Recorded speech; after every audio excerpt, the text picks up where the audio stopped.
Hey everybody, Matthew here, CanadianRenegade.com. So I've been promising for a while to do a full walkthrough of the tiny house, and turns out that Amy and I are actually planning on moving out of the tiny house for a few months before we build and then move into our new house out on the property. So now's an ideal time to take a look before we're actually fully moved out.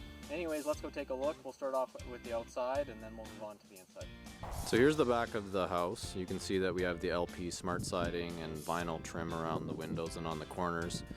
And you can also see that we have it skirted for the winter. The white vent straight ahead here is a dryer vent. A few drain pipes. This is all gray water coming out here, and this willow tree seems to like it quite a bit. Go through here. So this is the exhaust and air intake for the furnace, and you can see I've put an additional plate around there. I have a post on it for increasing the fireproofing of it. This is the fresh air intake. There's no flap on that one. There's just a screen to keep the bugs out. And we generally keep that open all the time. It lets fresh air into the house when there's any sort of negative pressure. If we're running the wood stove, it pulls air through there. And that's for the range hood fan. But let's go around to the other side. This is a 100-pound propane tank. This is generally what we use for providing the propane to our tiny house. We could use smaller tanks as well, but I find these to be pretty convenient. In the summer, one of these will last 3 to 4 months, and in the winter, one of them will last 2 to 3 months, depending on how cold it gets. Yearly, our cost of propane is probably about $400. So compared to monthly natural gas bills that were anywhere between maybe $60 in the summer and $150 in the winter, I'd say that's pretty good. Over here is our RV hot water tank.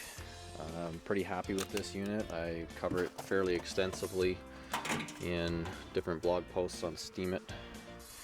And basically there's a pilot here, there's a burn tube that kind of goes up in a U, and very efficient, even though like some people want to go with the hot water on demand because it's a little bit more efficient, but this is still very efficient. The heat from the pilot generally maintains the temperature of the water, so this thing doesn't really come on unless you're actually using water. And the pilot is basically like a burning candle, more or less, so it doesn't really affect the propane usage very much. But let's go inside and see what's on the inside. Hey everybody, I'm just going to interject here with a quick disclaimer. The camera I was going to use, which is this the camera phone I'm using right now, the other side of it, the main side, so there's something went wrong with it, and normally it takes really awesome video, and it's like this, it's getting all jumpy and choppy, and so I don't know if it's something wrong with my memory or something wrong with the autofocus on the camera. But anyways, it wasn't gonna be good enough quality for what I wanted to put out. So I had another camera. This is great. I had another camera, but I haven't used it in a while. It's kind of like a backup, and the battery decided to not work, and I had it plugged in. I plugged it in for like an hour, running out of light here, and it doesn't want to turn on unless it's plugged in. So I'm going to attempt to shoot the video with that camera plugged into an extension, and hopefully I can come up with something that's half decent for you guys. But I apologize. Sometimes, you know, life just repeatedly kicks you in the nuts, and this is one of those days.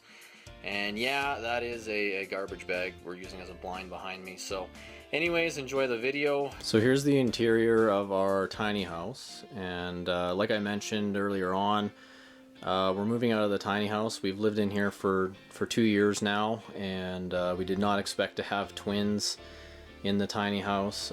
We did consider that we might have one child, but having twins definitely threw a wrench in things, and we actually made some adaptations to the house as well. There used to be actually this, so that table there with the changing table on it, that was actually over here originally by this window. It was going to be part of the office, and this is our bookshelf above our office area. Now it's all filled with kids stuff now. You can see the toys down there, and there's this little divider. I'll show you that in a second. But I just wanted to give you a better idea of what the interior is like, and what a tiny house actually looks like when people are living in it. Okay, so this is the kitchen. Not very good light in here right now, that's alright though. You can see it's actually pretty big. You know, there's quite a bit of room. There's enough room, two people can get by each other. I believe this is about 3 feet wide here. Maybe actually 3.5. The width on the inside is 7'7" this way, and then this way is 8 feet. The ceiling up here is 6'2". I think 6'2" to this beam, and it'd be like 6'6" to the underside here. But so I guess if you're really tall, this wouldn't be a great setup for you. But it feels fine under here for me. I don't feel like I need to hunch. And then we're just gonna switch camera angles, and I'll kind of go through all the details of the kitchen. So that's the Hobbit stove. We have a couple of videos on that. It works pretty good for us. We can, it's got a flat top on it so we can cook. It's outside of the kitchen, but it's still kind of a component of the kitchen. And it also heats the house in winter. And so here's our range. This is a unique 24-inch propane range. We're pretty happy with it. Also, underneath there's a broiler. Let's see here. I don't know if you can see very well, but... And then the oven it's a pretty good size. We can put a standard cookie sheet in there, so that was one of the reasons why we decided to go with this size. That counter is 4 feet wide, which is a pretty good size to work on. One of the issues that we ran into when we were looking at like RVs and stuff was that the kitchens were kind of awkward, and there wasn't really, you can tell we just have like regular kitchen drawers and everything. But the kitchens were awkward, and you just didn't really have enough. Like there'd be a lot of storage, but they didn't really flow well. You know, they'd have little tiny counters. You couldn't really do much on them, and the sinks would be miniature. We'll get over to our sink in a second there. Our refrigerator is also made by Unique. It's propane or electric, 8 cubic feet. So we've actually been house sitting for a few weeks before we did this video, and so that's why there's not a lot of food in there. But the refrigerator works well. We can hold about a week's worth of food. We have to go shopping about once a week. Just it's gonna look a little weird. I gotta step over the cable here. So here's the pantry. There's a few things we didn't finish in this house. We moved in before, we were probably about 95% complete. One of the things I wanted to do was to do like a wooden slide out bins for the bottom 2 shelves, and I just never got around to it. But the bins work well. We keep most of our dry goods down here. We got a little bit of canned stuff on the side. Let's see, we've got some tortilla chips back there, supplements. Before the baby showed up, I was big into working out, but lately, maybe once a week if I'm lucky. You can see the rest of our dried goods here. We actually have a pretty good amount of food in here for a tiny house. You know, it's definitely not as much room as a regular pantry, but it's not tiny either. We didn't want to skimp on the kitchen and have a really tight area. We wanted it to be functional. So we have under the shelf lighting with the LEDs. And we decided to just keep all of our dishes out in the open. We figured it'd be easier to get at. And we got a normal size double sink. We've got a pull out wash thing. It's gonna be a little loud, but we got water. We actually have water storage under the floor there. But I'll get to that in a second too. Under the sink here, I decided to put in a 3-bin garbage. That's just the stove for the clicking. So we've got like a regular trash, recyclables, bottles. I guess the third one could also be compost. Depends how you want to do it. And then just just the regular stuff under the sink like everybody else. Although usually for cleaners we try not to use any harsh chemicals, so we use like vinegar and Castile soap and stuff. So you can see I've got a few dishes I'm actually working on, and there's the Castile soap and some natural dish soap there. And that's the offending phone that normally takes awesome video. It decided to crap out today. So what else? Okay, you can see the raised floor. So this was an idea that I think actually I should give the credit to Amy. So she kind of came up with the idea, and when I heard it, I was like, That's a good idea. So what we did was we hid all of our mechanical under the floor. So like under the stairs there is our hot water tank. You can kind of see the RV furnace over there. Like underneath the Hobbit stove there.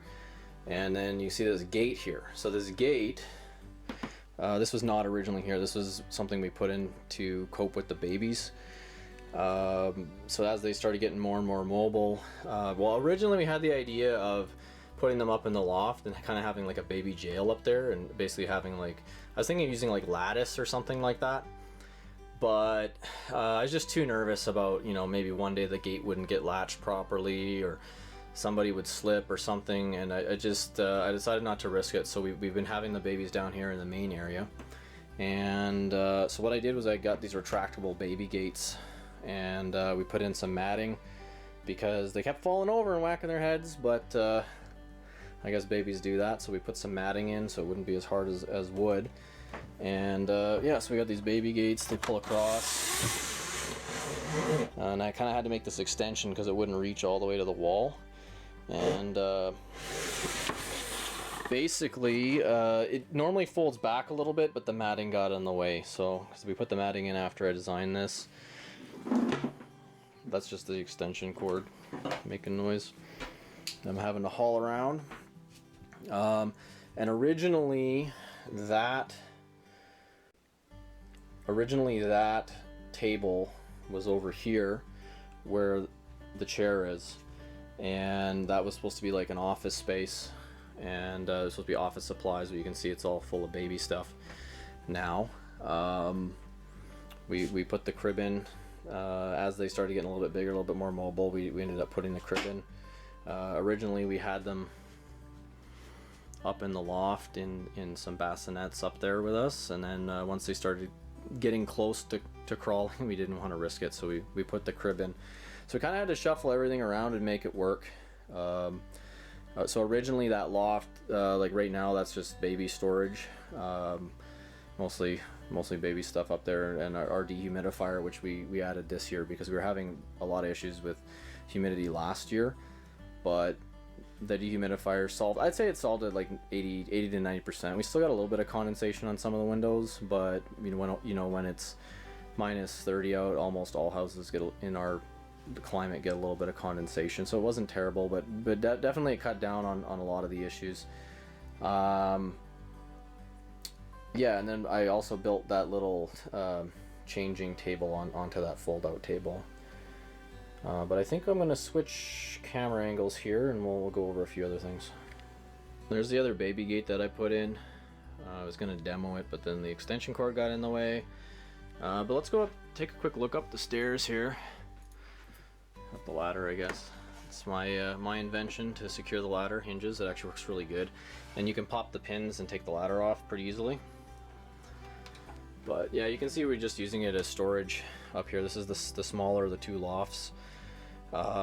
Originally this was kind of our TV room. We had the TV on the wall over there where the plug is, and then we just had a futon up here and some pillows, and it was pretty comfortable. We just come up here and chill in the evenings and stuff, so it worked pretty good.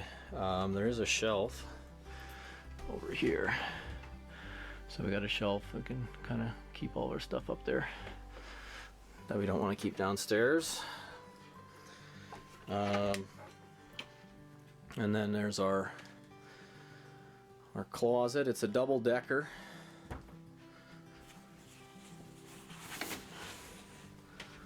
We got 2 levels of clothes, so the crib is interfering with it, but originally it was pretty good. We had good access to it. It was nice and easy to get in there, but it's a little tight, but it's still doable with the crib. And that's a full-size crib, so we put both babies in there. But so hopefully that gives you an idea of the size in here. The length of the house is 26 feet long on the inside, and it's 7'7" wide on the inside. There's approximately 200 square feet of floor space on the main floor, and then there's about 100 square feet of loft space. It'd be 60 on that side and then 40 behind me.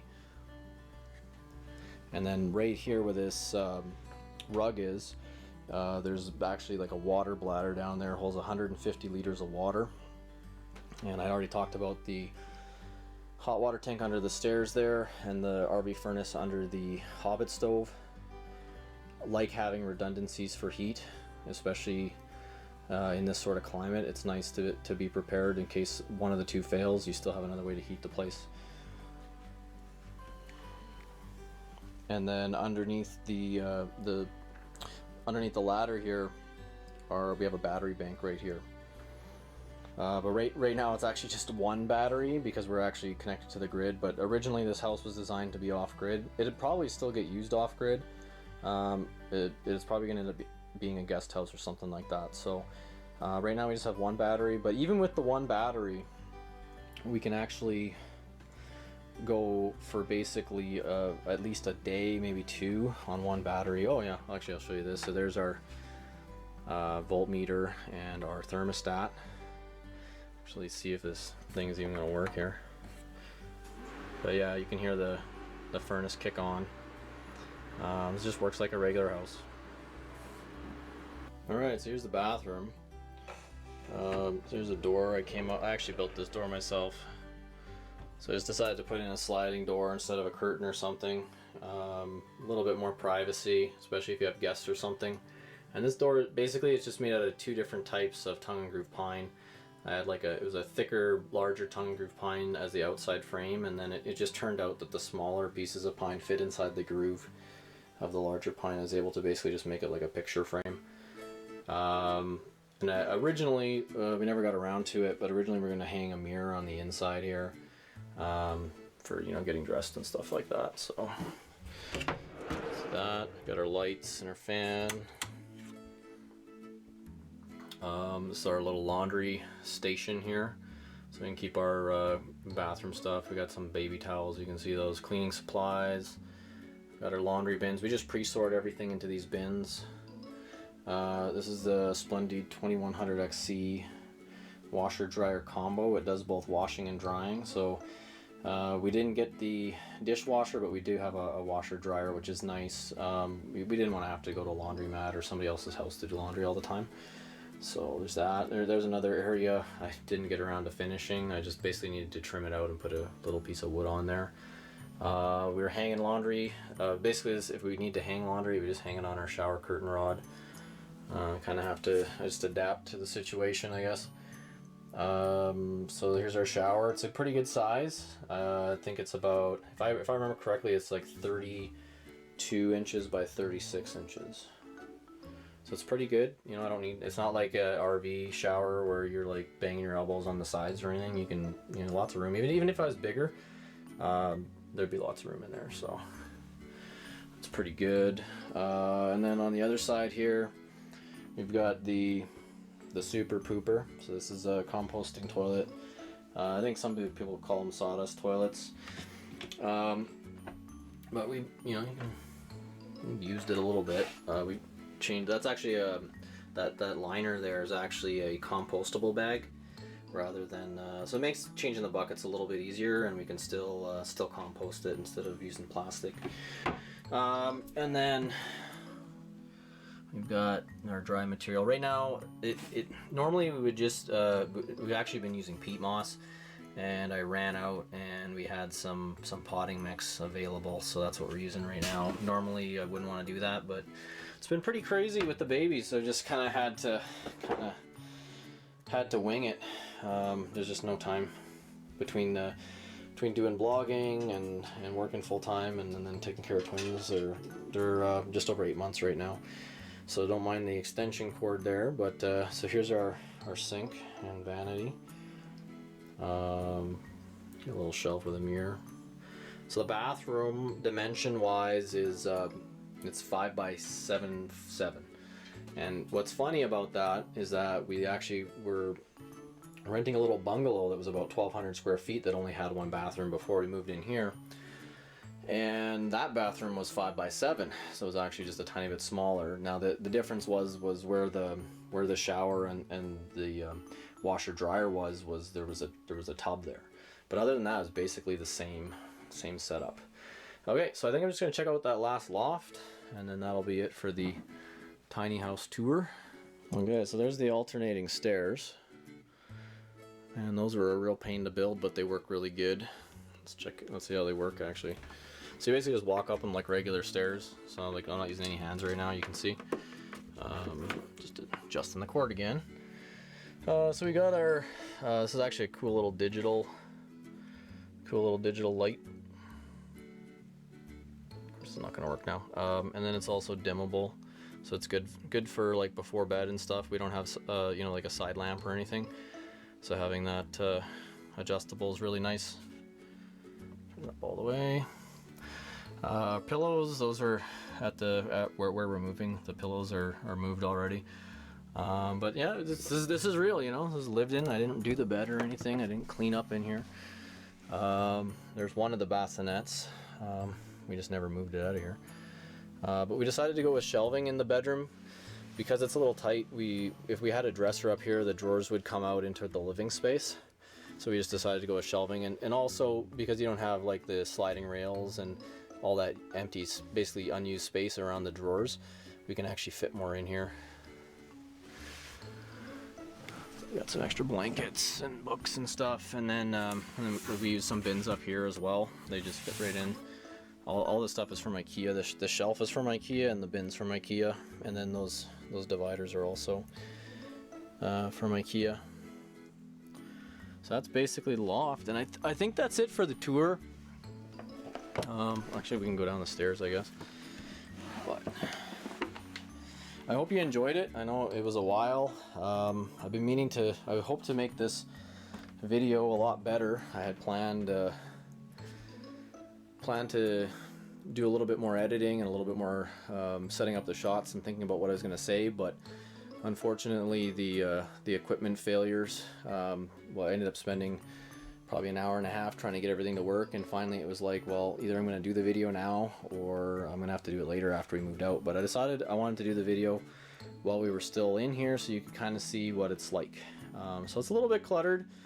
You know, it's small, so you know your stuff gets packed in everywhere, but it's not that bad at all. And to be honest, I think, you know, tiny house living I think is fine for a single person or a couple, but I think once you have children, I know people do it, but I think once you have children it's probably better just to get a little bit more space. Or if you're gonna have a tiny house, don't have a super tiny house like us. Like I said, it's 200 square feet on the main here, so you know, maybe if you had 400 or 600 square foot tiny house, I think it'd still classify as tiny. I think that'd be fine for a family, but for us it's a little too tight, so we are moving on. But anyways, the tiny house served its purpose, and basically the 2 years that we were in here, we saved so much on rent that it basically paid for the construction of the house, and now we've got an asset that we can use as you know, for like a lake lot, or we can use it as a guest house, or we can sell it. So anyways, I hope you enjoyed the tour. I'm glad to you know, share everything with you guys, and until next time, take care.